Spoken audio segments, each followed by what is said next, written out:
Most welcome everyone. कैसे हैं आप लोग? स्वस्थ हैं और मस्त हैं, है ना? और आशा है कि रसायन विज्ञान पढ़ने में आप लोगों को आनंद भी आ रहा होगा, मजा आ रहा होगा। बेटा इंजॉय लेकर के पढ़ने की विषय है, बहुत ज़्यादा टेंशन लेकर के पढ़ने की विषय नहीं है। और फिर वही चीज़ है कि एक एक पॉइंट पर आपको कंट्रोल करना है। एक एक पॉइंट को धीरे धीरे समझते चलेंगे, एक दिन ब्रॉड केमिस्ट्री आपके ब्रेन में स्टोर हो जाएगी। और इधर तो जो भी क्वेश्चन चल रहे हैं बेटा, सब यूपी बोर्ड से संबंधित क्वेश्चन चल रहे हैं। इसलिए आप लोग जो है खूब जम के पढ़िए और मेहनत करके बढ़िया नंबर आप लोग यूपी बोर्ड में उठाइए। देखो बेटा, आज छोटा टॉपिक हम लोगों का है, पूरे सिलेबस का सबसे छोटा चैप्टर ईथर है। वो 2 पीरियड 2.5 पीरियड में खत्म हो जाता है पढ़ा करके। क्लियर? तो इसके रासायनिक गुण पर बनाने की विधि हम लोग पिछला वीडियो हम लोग आपको दे दिए हैं, और अब रासायनिक गुण पर चर्चा होगी इसकी। तो रासायनिक गुण में देखो बेटा क्या है, पहले हम लोग पढ़ते हैं क्या? दहन। पहला पॉइंट क्या है? दहन है। दहन मतलब जलता है तो क्या करता है? देखो बेटा, दहन की अंग्रेजी क्या होती है? कंबशन। दहन की अंग्रेजी होती है कंबशन। दहन। देखो बेटा, ईथर जो है एक ज्वलनशील द्रव है और तेजी से वाष्पित होता है। तो ज्वलनशील होने के नाते आप लोगों को एग्जामिनर वाइवा में भी पूछता है, या कहीं कहीं कुछ बच्चों को मिल भी गया होगा, एग्जामिनर पूछा होगा कि ईथर को ज्वाला से क्यों दूर रखते हैं? हाईली फ्लेमेबल है, अति ज्वलनशील है। तो अगर आप उसको ज्वाला से दूर नहीं रखोगे, फ्लेम से दूर नहीं रखोगे, तो आपके लेबोरेटरी में आग नहीं लग जाएगी। तो इसलिए इसको जो है दूर रखते हैं। और ईथर जो है बेटा ऑक्सीजन में जल करके वायु के मिश्रण अगर बनाओगे तो विस्फोट के साथ जलेगा। अगर मान लो वायु, ऑक्सीजन और ईथर का मिश्रण है, तो वो अगर करोगे तो वो विस्फोट के साथ चलेगा, फक से आवाज करके जलेगा। और ऑक्सीजन में अगर जल रहा है तो कार्बन डाइऑक्साइड देगा, जलवाष्प देगा और ऊष्मा उत्पन्न होगी। तो यहां पर जरा देखो, इसका डाई एथिल ईथर का फार्मूला क्या है? CH3 CH2O CH2 CH3। ये ऑक्सीजन के साथ जल करके क्या बनाता है? ये ऑक्सीजन के साथ जलकर बनाएगा 4 अणु कार्बन डाइऑक्साइड, और क्या बनाएगा? 10 मॉलिक्यूल, यहां 5 मॉलिक्यूल H2O। अब आप जरा देखो, 5 मॉलिक्यूल H2O, 3 2 5 2 7 3 10 हाइड्रोजन है, तो 5 अणु पानी बनेगा, और साथ में ऊष्मा क्या निकलेगी? ऊष्मा। बस बेटा यही दहन की अभिक्रिया है। क्या बना? Carbon dioxide.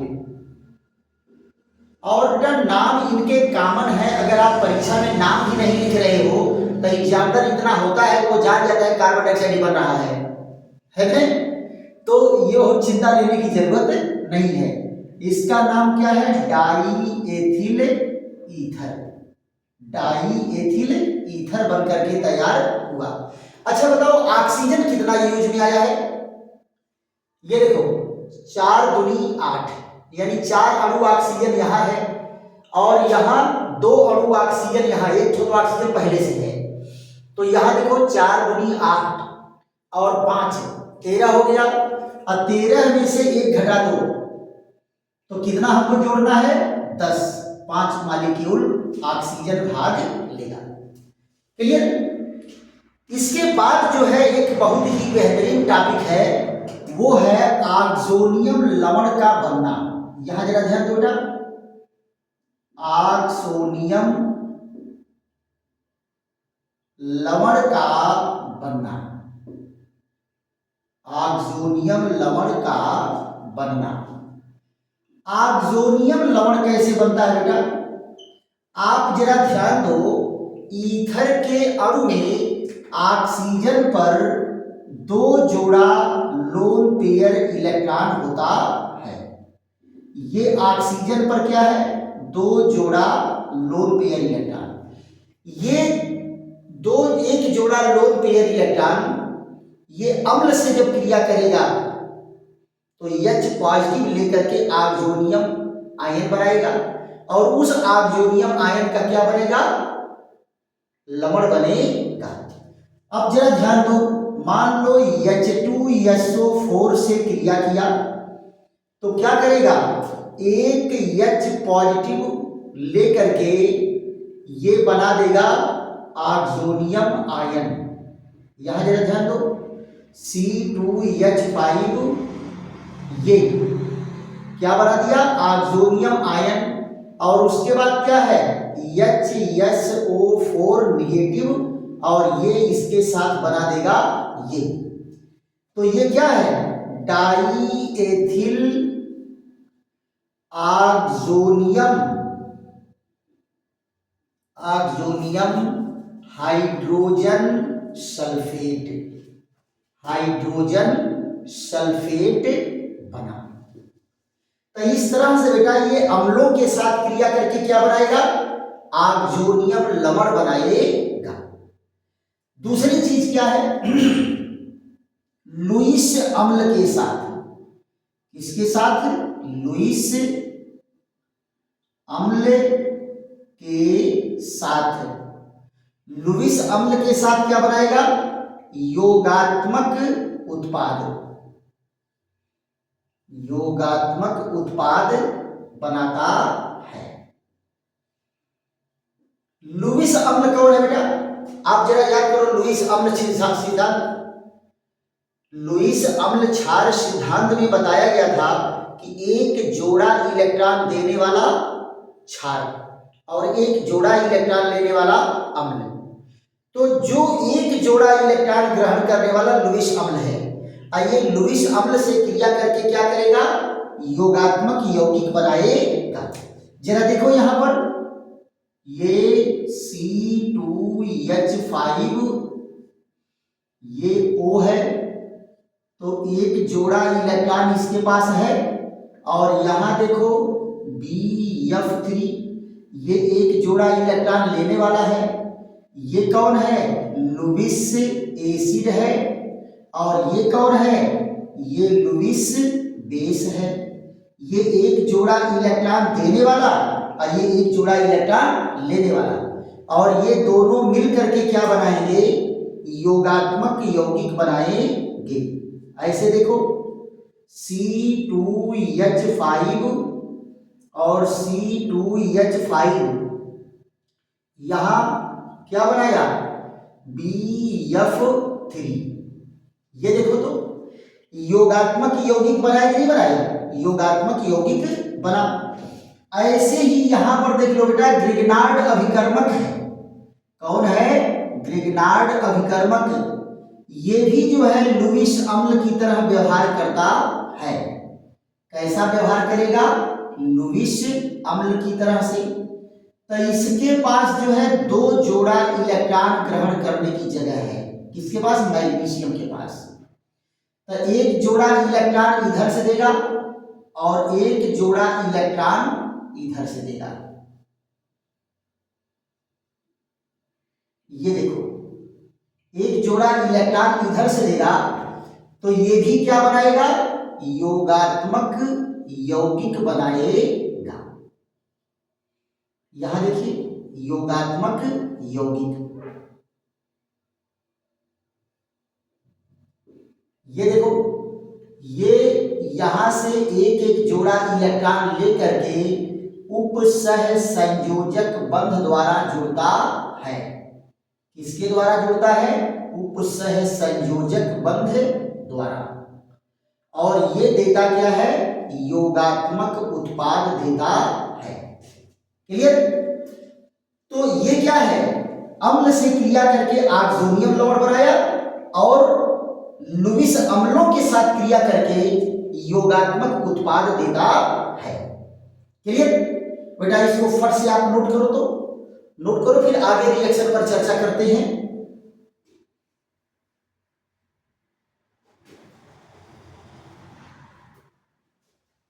आप वीडियो रोक करके भी बेटा आराम से वीडियो रोक करके क्वेश्चन नोट कर सकते हैं।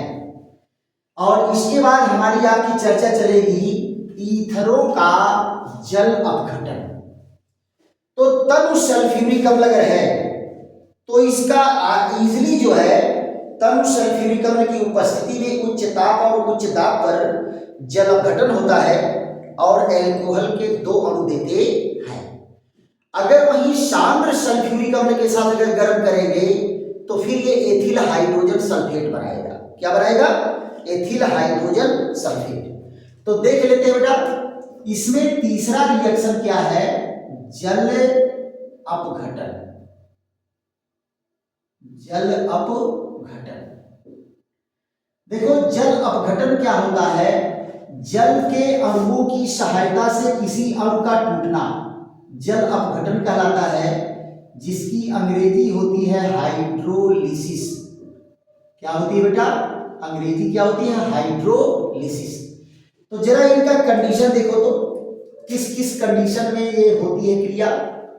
यहां देखिए, पहला है डाइल्यूट H2SO4 होगा और इनको गर्म कैसे करेंगे? उच्च ताप व उच्च दाब पर गर्म करते हैं। तो जरा इनका मॉलिक्यूलर स्ट्रक्चर देखो, CH3 CH2O CH2 और CH3। यहां देखो HOH, ये देखो बबुआ, यहां से ये क्या किया? हाइड्रोजन जाके यहां जुड़ा तो एक तो एल्कोहल का मॉलिक्यूल बना, और ये OH आके यहां जुड़ा तो एक और एल्कोहल का मॉलिक्यूल बना। यानी 2 अणु क्या बनेंगे? CH3 CH2OH। 2 अणु क्या बन के तैयार हुआ? Ethyl alcohol. और यहां क्या बनेगा? डाई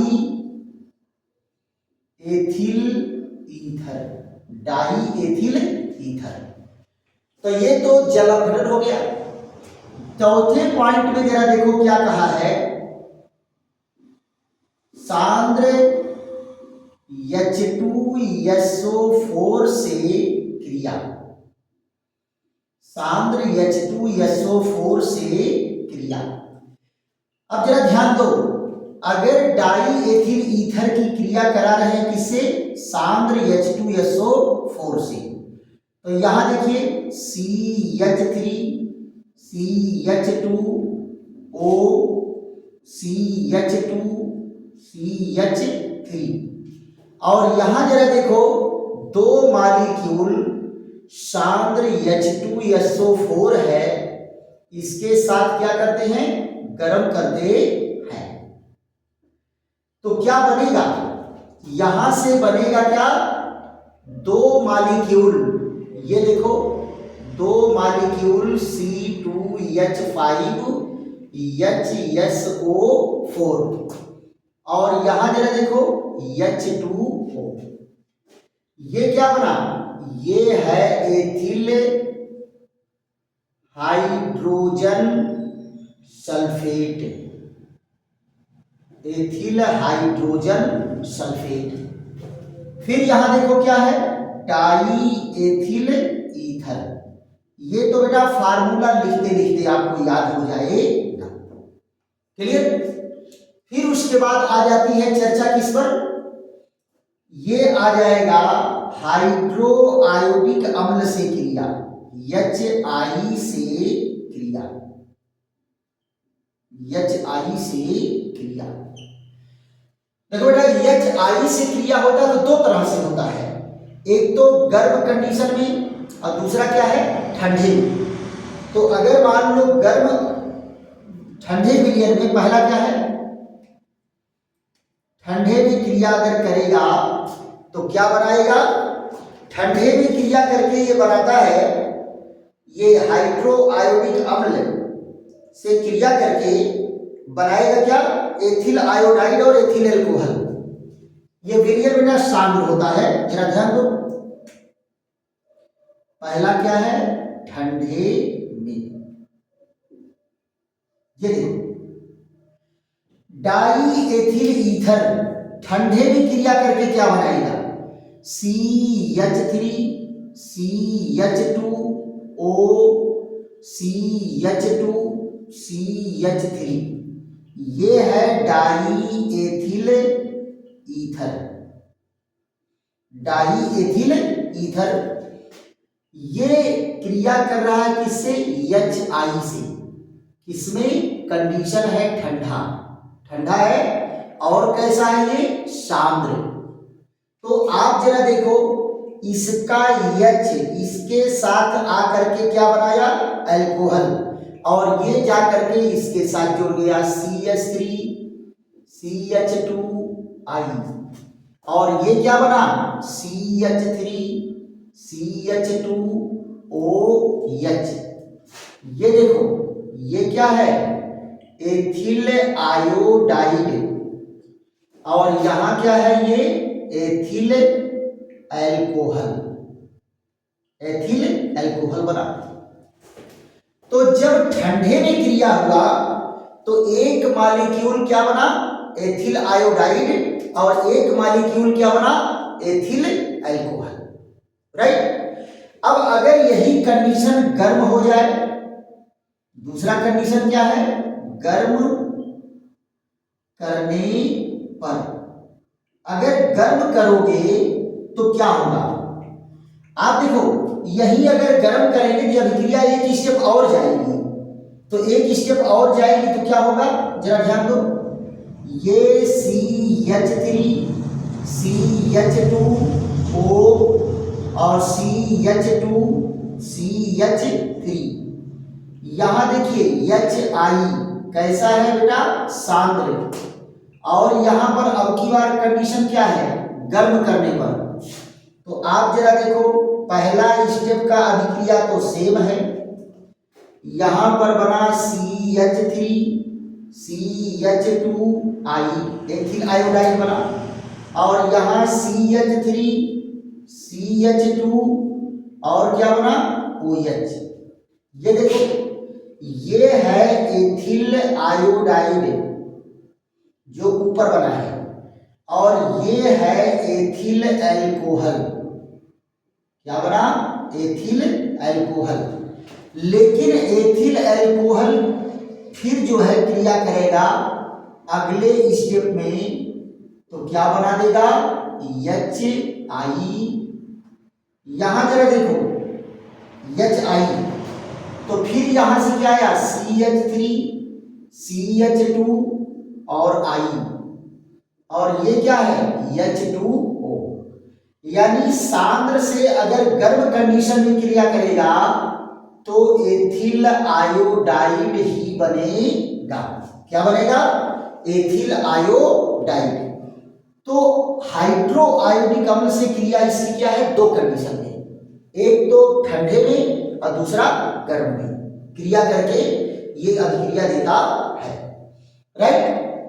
तो इसको आप लोग फट से स्क्रीनशॉट लीजिए, फिर अगले पॉइंट पर चलते हैं। देखो बेटा, इसके बाद जो है हम लोग ईथर वाले चैप्टर को फिनिश करके सबसे बेहतरीन चैप्टर एल्डिहाइड और कीटोन है, उसमें इतनी बेहतरीन बेहतरीन अभिक्रियाएं हैं कि फिर क्या कहा जाए। तो ऐसे ही आप लोग बोर्ड के क्वेश्चन नोट करते रहिए, जम के पढ़ते रहिए, जब तक बोर्ड का पेपर नहीं समाप्त हो जाता है तब तक ये जंग जारी रहेगी। जब तक हम बोर्ड पेपर फिनिश नहीं कर लेते तब तक हम लोग बोर्ड से संबंधित ही चर्चा करेंगे। फिर यहां देखो अगला पॉइंट है बेटा, फास्फोरस पेंटाक्लोराइड से क्रिया। किससे क्रिया है, फास्फोरस पेंटाक्लोराइड से। बहुत ही बेहतरीन रिएक्शन है फास्फोरस पेंटाक्लोराइड, इसको हम लोग पढ़ लेते हैं। तो अगला नंबर क्या है, PCl5 से क्रिया, PCl5 से क्रिया। देखो बेटा ईथर को अगर PCl5 के साथ गर्म कर रहे हैं तो एथिल क्लोराइड बनेगा। क्या बनेगा? Ethyl chloride. CH3 CH2O CH2 CH3 किसके साथ गर्म कर रहे हैं? PCl5 के साथ गर्म कर रहे हैं। यहां देखिए CH3 CH2 और Cl, यहां देखिए POCl3, ये क्या है? Ethyl chloride. एथिल क्लोराइड ये फास्फोरिल क्लोराइड है। क्या बना? फास्फोरिल क्लोराइड। बहुत सिंपल सा छोटा सा रिएक्शन, सिंपल सा PCl5 से क्रिया करके बनाएगा। दूसरा क्या है? क्लोरीन और ब्रोमीन से अगर क्रिया कर रहा है तो क्या बनाएगा? तो यहां भी दो कंडीशन है बेटा, दो कंडीशन है। पहला कंडीशन क्या है कि अंधेरे में अभिक्रिया हो और दूसरी अभिक्रिया प्रकाश में हो। अगर अंधेरे में क्रिया होगा तो क्या बनाएगा? मोनोक्लोरो डाइएथिल ईथर और डाइक्लोरो डाइएथिल ईथर। और अगर प्रकाश की उपस्थिति में करेगा तो पर क्लोरो डाइएथिल ईथर बनेगा। तो दोनों कंडीशन में हम लोग अभिक्रिया देख लेते हैं। पहला क्या है? यहां देखो 7वें नंबर पर क्लोरीन व ब्रोमीन से क्रिया। क्लोरीन व ब्रोमीन दोनों से क्रिया जो है एक ही तरह से करेगा। तो पहला क्या है? अंधेरे में। पहला क्या है? अंधेरे में ये क्रिया करेगा तो क्या बनाएगा? एक एक पॉइंट बेटा ध्यान से देखना, रिएक्शन को कहां चेंज होगा वो सब पॉइंट आपको करते जाएंगे। तो यहां जरा देखो CH3 CH2O और CH2 CH3 किससे क्रिया कर रहा है बेटा? क्लोरीन से। कहां कर रहा है? अंधेरे में, यानी प्रकाश की अनुपस्थिति में हो रहा है। तो यहां से क्या निकला? HCl। अब आप जरा देखो CH3 CHCl O और CH2 और यहां पर CH3, ये क्या है? 1 monochloro diethyl ether. Diethyl ether. फिर यहां देखो दूसरा क्लोरीन का मॉलिक्यूल है, यहां से एक मॉलिक्यूल और HCl निकलेगा। यहां क्या बनाया? CH3 और ये CH, एक Cl यहां, फिर O और फिर यहां CH, एक Cl यहां लगा, CH3। तो देखो बेटा दोनों के पहले पोजीशन पर है तो इसको क्या कहेंगे? 1 डैश करके ऐसे dichloro 1 dichloro diethyl ether. Diethyl ether ये बनेगा बेटा क्या? जब अभिक्रिया अंधेरे में होगी तब। लेकिन अगर यही अभिक्रिया प्रकाश में हो रही है, कहां हो रही है? प्रकाश में। यही अभिक्रिया अगर प्रकाश में हो रही है, लाइट में हो रही है, तब क्या होगा? आप जरा देखो, लाइट में अगर रिएक्शन हो रहा था 3 2 5 2 7 3 10 10 के 10 हाइड्रोजन निकल जाएंगे। तो यहां देखिए CH3 CH2O और CH2 CH3, यहां पर क्या है? 10 मॉलिक्यूल क्लोरीन का भाग लेगा, लेकिन कहां? प्रकाश में। ये अभिक्रिया कहां होगी? प्रकाश में होती है। तो क्या बनता है? CCl3 और CCl2O CCl2 और CCl3। देखो सारे के सारे 10 के 10 हाइड्रोजन क्लोरीन परमाणु द्वारा प्रतिस्थापित हो गए। तो इस यौगिक का क्या नाम है? पर क्लोरो डाई एथिल ईथर। इसका क्या नाम है? पर क्लोरो डाई एथिल ईथर। पर क्लोरो डाई एथिल ईथर बन करके तैयार हो गया। अब इसके बाद बात आती है किसकी? एसिटिल क्लोराइड से क्रिया। किससे क्रिया? एसिटिल क्लोराइड से क्रिया। एसिटिल क्लोराइड से अगर क्रिया हो रहा है तो आप जरा बताओ, एसिटिल क्लोराइड का फार्मूला क्या होता है? CH3COCl है ना? तो ये क्या है? निर्जल एल्युमिनियम क्लोराइड की उपस्थिति में, तो निर्जल एल्युमिनियम क्लोराइड किसका कार्य करेगा? लुईस अम्ल का कार्य करेगा। इसकी प्रेजेंस में गर्म करते हैं किसको? यहां CH3 CH2O CH2 CH3 और Cl CO CH3। आप जरा बताओ ये क्या बनेगा? इतना दूर का ये लेकर के बनाया एथिल क्लोराइड और बाकी जुड़ करके क्या बना? CH3 CO OC2H5 और C2H5Cl। क्या बना बेटा? Ethyl acetate. एथिल एसीटेट बना और ये एथिल क्लोराइड बना।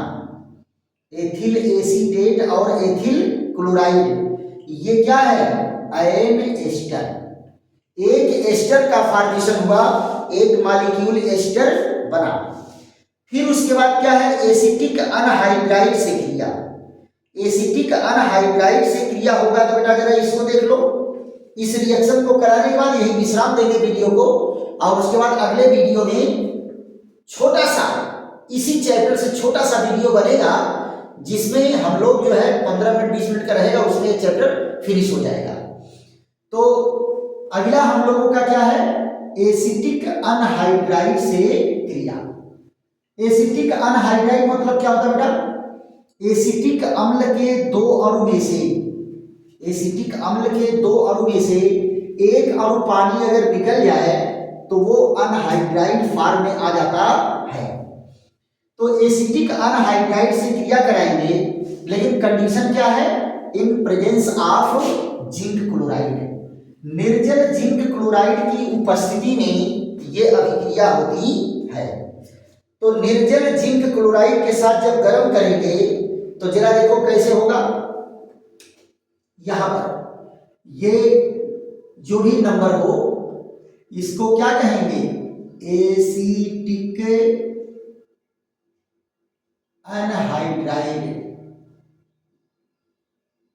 एसिटिक अनहाइड्राइड से क्रिया।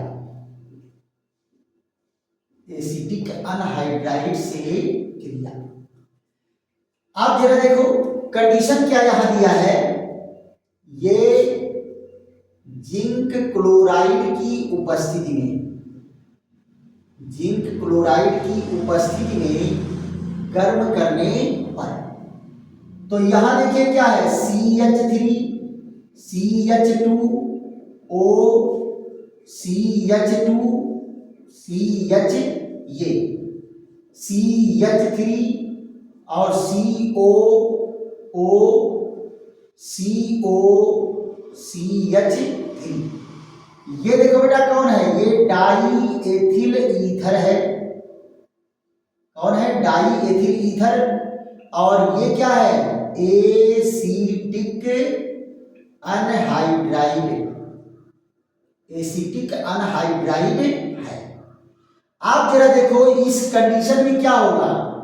इतना दूर का ये एक साथ निकलेगा तो ये क्या बनाएगा? एथिल एसीटेट का एक अणु बना दिया। और ये जाकर के इससे जुड़ेगा तो एथिल एसीटेट का दूसरा अणु बनाएगा। तो ये दोनों अणु कौन बन के तैयार हुए? Ethyl acetate. एथिल एसीटेट के दो अणु बने। एथिल एसीटेट का मतलब क्या है? आयन एस्टर।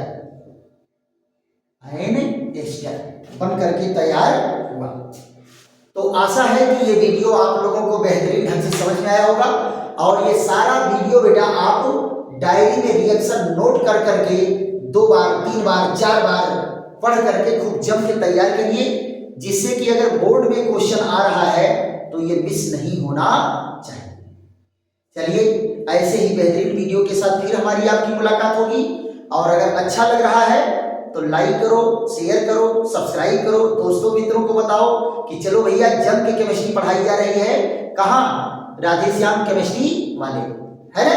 चैनल को खूब जम के देखो और खूब इसका लाभ उठाए। चलिए, फिर मिलते हैं ऐसे ही बेहतरीन वीडियो के साथ। तब तक के लिए थैंक यू, धन्यवाद, विश्राम।